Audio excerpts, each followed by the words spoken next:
Johann Wolfgang von Goethe ka pasur një mendim shumë pozitiv dhe respektues për Islamin dhe për profetin Muhammed. Ai nuk ishte musliman, por ishte i mahnitur nga spiritualiteti, poezia dhe morali i Islamit.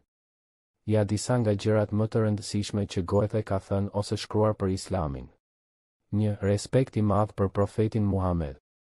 Goethe e quante profetin Muhammed një personalitet të jashtëzakonshëm historik dhe shpirtëror.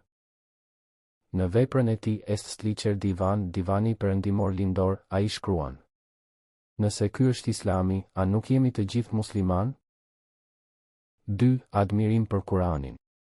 Goethe studionte shpesh Kuranin dhe e konsideronte atë një vepër me forcë të veçantë shpirtërore dhe poetike. Ai shkruan: Kurani na shoqëron gjatë gjithë jetës, sa herë që e hap, na jep diçka të re.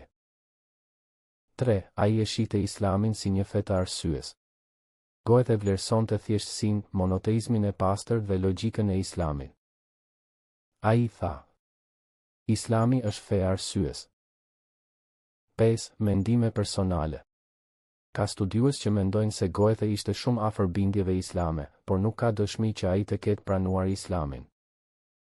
Megjithatë, ai vetë shkruan: Unë jam afër Islamit.